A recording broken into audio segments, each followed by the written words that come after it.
Hello there, welcome to another great video game ideas not used redo podcast, GVGINU for short. As always, I'm Andre, and it's a pleasure to share my thoughts with you.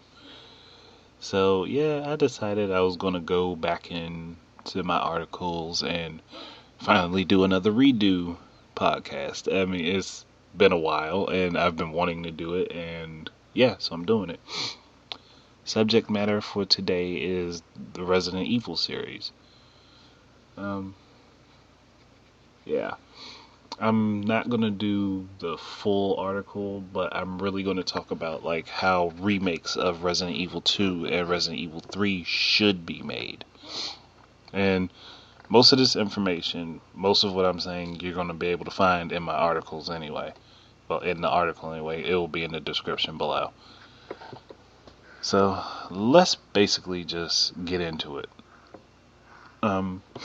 Firstly, I'm going to talk about Resident Evil 2 and how that game should be redone.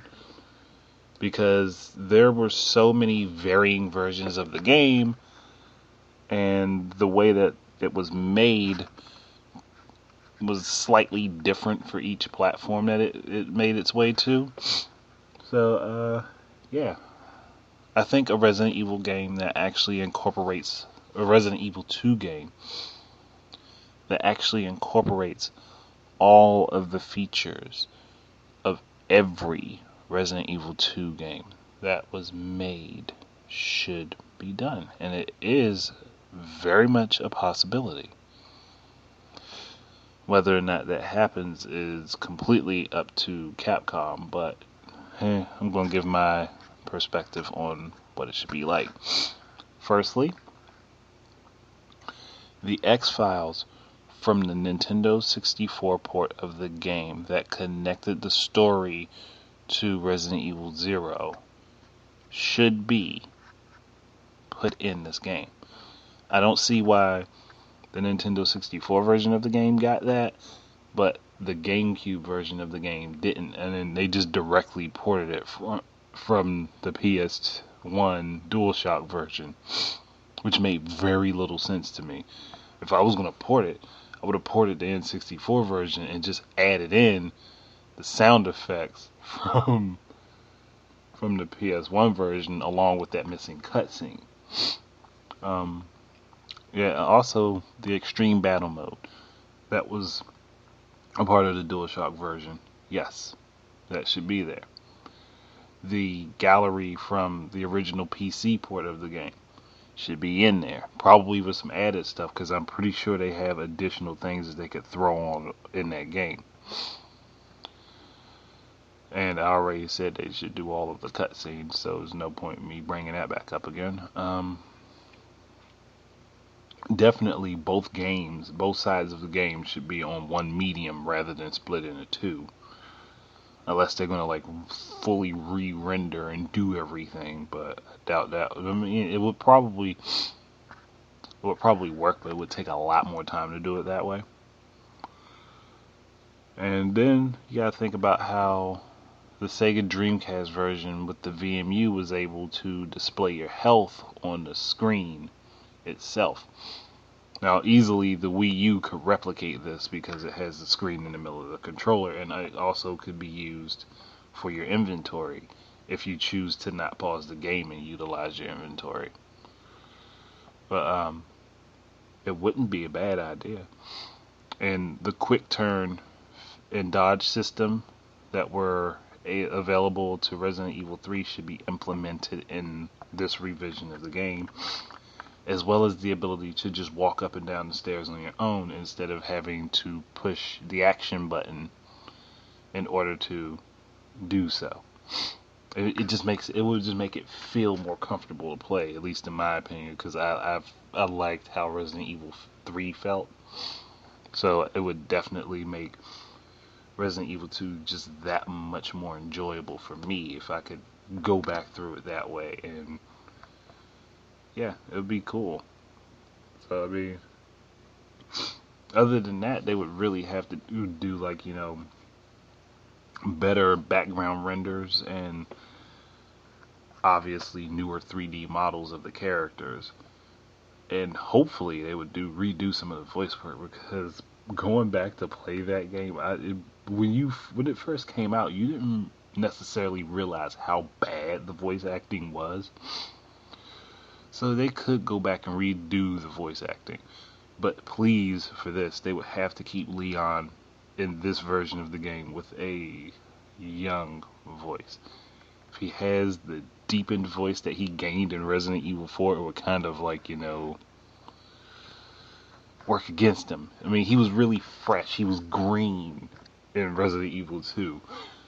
So I don't want to hear him sounding like the tough guy from Resident Evil 4 and Resident Evil 6.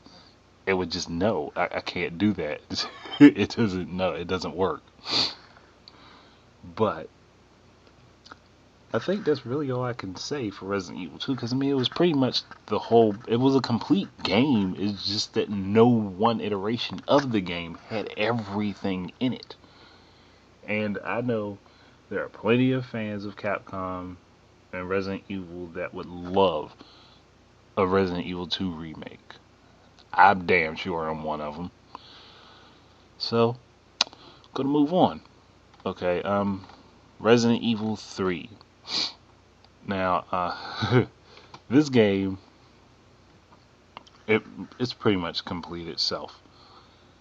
Though, I would say, if they were to remake it, they could, make the game and have the boutique in it, but have it so that you have to unlock it in game and give all of the extra costumes that came to the game for the PC port of it. I'd also like, and somebody's probably gonna laugh at me for this, but I would also like to see Barry Burton's perspective of what happened, like just as like an additional unlockable side story. I mean, it wouldn't have to be anything more than maybe like an hour or two long for the game. But I would love to see what happened with him during the events of Resident Evil 2 and 3. I mean, I'm kind of curious about it. What did he do? Like, spoiler for anybody who doesn't know. But you can get to the end of Resident Evil 3 and Barry would save Jill and Carlos in a helicopter, and my mind is like, where the fuck was he this whole time? What the fuck was he doing? What happened to him? That is a story element that is left out that they could fully utilize. They could make a whole new story, a whole new position and a whole new perspective for the game, just by giving Barry a section to be playable. And I don't see why they don't do it. I mean, I guess I can see why they don't do it, but I think it would just enrich the story more if they did.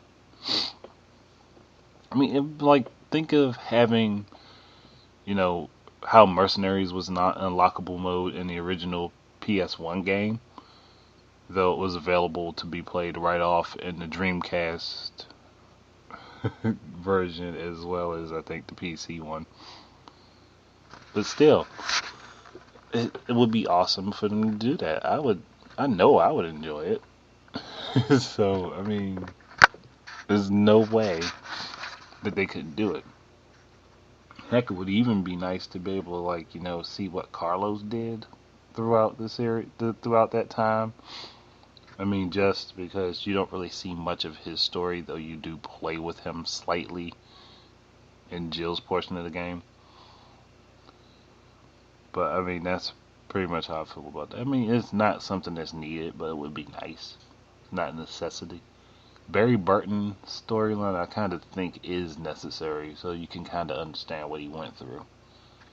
I mean, because it's all that joke for Resident Evil 2, where's Barry? I remember that when I was reading old Game Informer magazines when I was younger. But damn, I would love to see him have a storyline. And definitely they would have to remake a lot of those cutscenes and add in, redo voice work. And, I mean, I think it would be a payday, if anything, if they remade it rather than just re-release it. Oh shit. So I would love to see that happen. And I mean, and even in my article, I kind of named what the remake should be named. It probably fucked up sounding names now, but sounded okay to me when I said them. But the first one would have been Resident Evil 3 Full Circle, as in giving more information. You know what happens with Barry. We obviously know what happens with Chris and Claire and Leon and Jill. It's like, because they're main characters in the plot.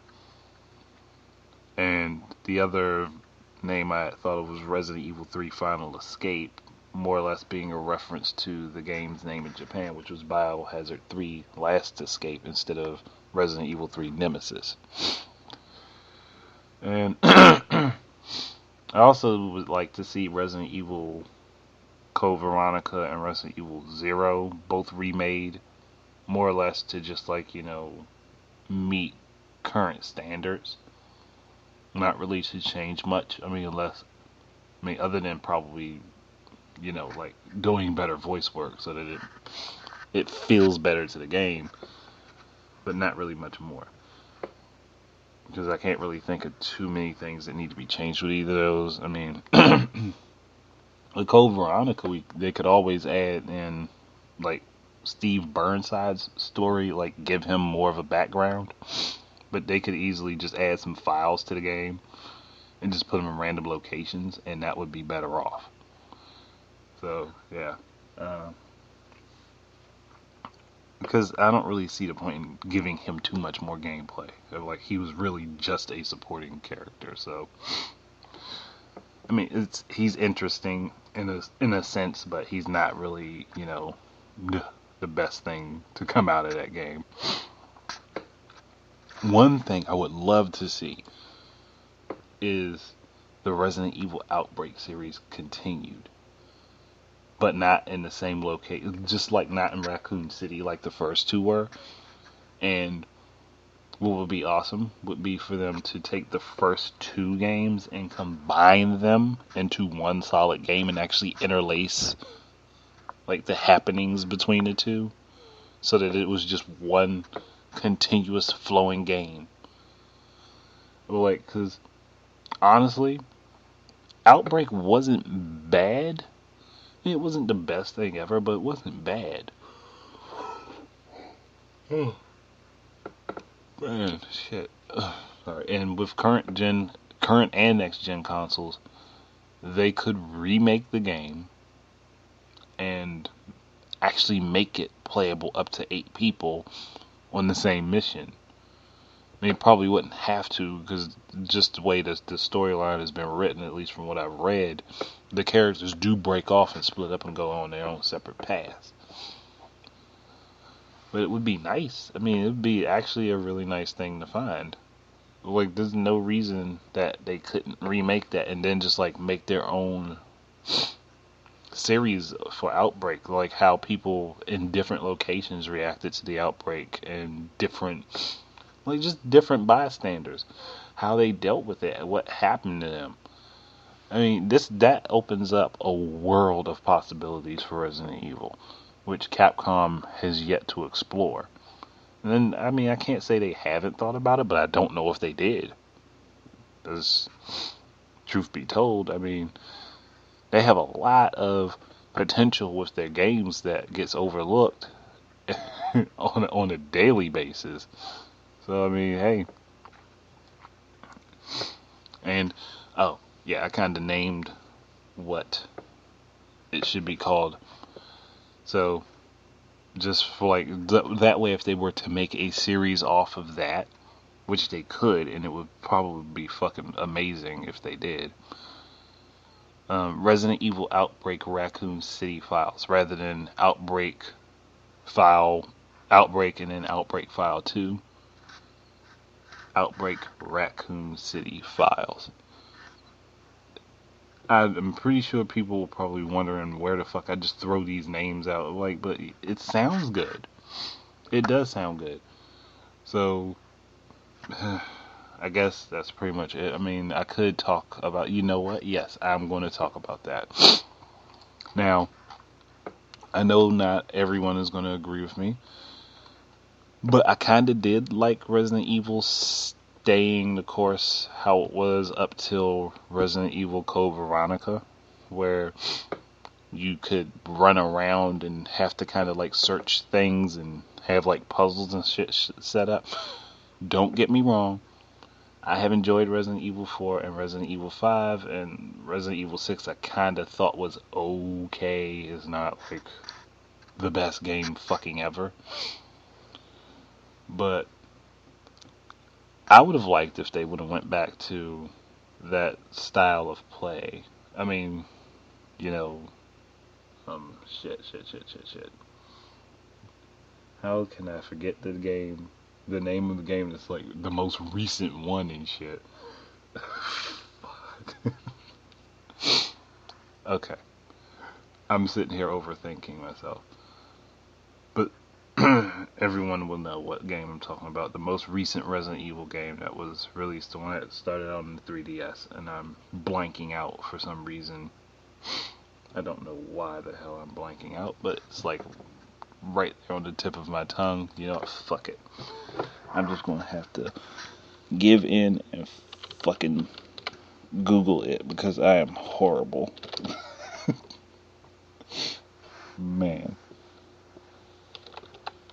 I don't know why I can't remember the name of it. Revelations. Gosh, why couldn't I remember the name of that? That's horrible. But